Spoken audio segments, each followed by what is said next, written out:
सगळे मला विचारत होते साक्षी तुला का शेतकरी मुलगा हवा याचं कारण या ब्लॉगमध्ये. गाईज आणि वेलकम टू माय ब्लॉग. जसं की मी लास्ट ब्लॉगमध्ये तुम्हाला सांगितलं होतं की हा ब्लॉग रोप लावणीचा शेवटचा असणार आहे, पण असं काय झालं की आम्हाला परत रोप लावायला यावं लागलं.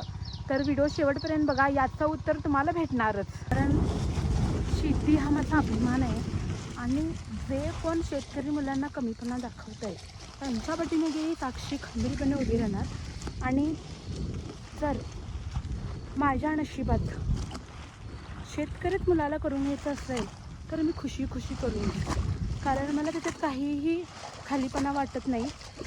जो माणूस सगळ्यांच्या पोटाचा विचार करतो त्या माणसाला कमी लेखून काय भेटणार आहे. अरे बापरे. सो याची काहीतरी वाट आहे आणि तिथून आम्ही जायला. सो दाखवते वरचं पण शेत तुम्हाला. आता काय येऊन पोचलो आणि आता भात टाकून घेतले तर म्हणून मी असं लॉंग व्हिडिओ करत नाही, कारण माझ्याकडे सगळे बघतात आणि मला हसायला येतं आहे. सो रिटेक शेतात आता आलो आहे आणि सगळी रोप टाकून घ्यायलेत. तो दाखवते तुम्हाला. आणि ही काळी माती आहे त्याच्यामुळे जरा त्रास होणार, पण सहन करूया.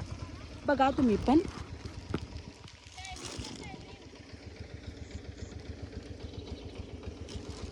त्याच्यानंतर काय काळ्यामध्ये तर मी रोप लावायला सुरुवात केली आणि खरं सांगू मस्तच वाटत होतं. मग मी थोडा उशिऱ्यांचा व्हिडिओ काढूया म्हटलं, कारण नंतर आणि म्हणतात साक्षी व्हिडिओ पण काढली नाहीस. मग बघता बघता हे पण लावून झालं. गाईज आता तिथला तो गादा लावून झाल्याने आणि वरती जायला तर तुम्ही बघितलाच. वाट अशी आहे की काय सांगू, चालायला बी होईन आणि हे आमच्या हातात एवढं सगळ्यांनी ओझं घेतलेत.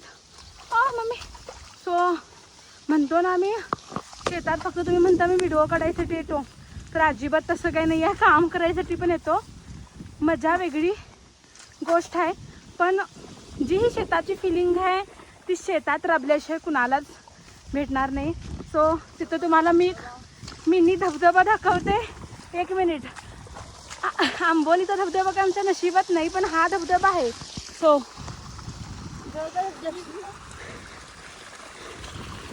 असा काहीतरी हा धबधबा आहे आणि मुळात हे डोंगराच्या पायथ्याशी हे आमचं शेत आहे.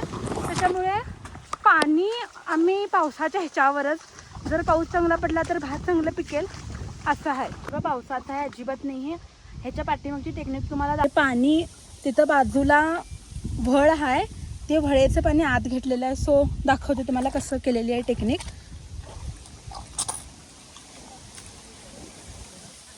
हे बघा, इथून जे पाणी घेतलेलं आहे ते ह्या गाद्यात डिलेवर केलेलं आहे. शेती फक्त आलोणी शेतात काम केलं असं होत नाही. निसर्गाचा तर साथ देणारच, पण निसर्गाबरोबर आपलं डोकंसुद्धा लढवावं लागतं. त्याला शेतकरी म्हणतात. तुम्ही गादा बघताय, हा मला गादा लावायचा आहे. काय होत आहे आणि आज फायनली संपणार आहे आमचं रोप लावून. सो जेवणाचा टाईम झाला आहे आणि खरं सांगू शेतातलं जेवण ते 5 स्टार हॉटेलला पण पाठीमागं घालू शकते. आणि दाखवते कसं कुठल्या भाज्या आहेत. आणि आमच्या एक घरात असं राहतं आहे की जर एक भाजी आवडली नाही तर दुसरी भाजी खाऊ शकतो. 3 भाज्या भेटतात.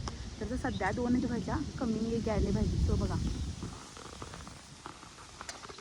ह्या अशा काहीतरी भाज्या आहेत. सो थोडं खाते आणि नंतर भेटते तुम्हाला.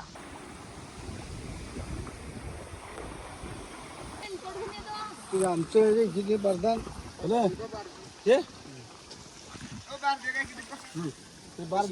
लावून झालंय. 15 दिवसापासून आम्ही केलेली मेहनत शेवटी आज संपलंय. आता हे सगळं जे केलेले आहे ते पावसाच्या जीवावर आम्ही सोडून दिलंय. तर बघूया पावसानं साथ दिलं तर खरंच काहीतरी चांगलं होईल. फायनली आम्ही लावलो आमची रोप आणि आता जायलो घराकडे. आणि खरं सांगतो हे एक्सपिरियन्स शब्दात सांगता येणार नाही, एवढा छान वाटला.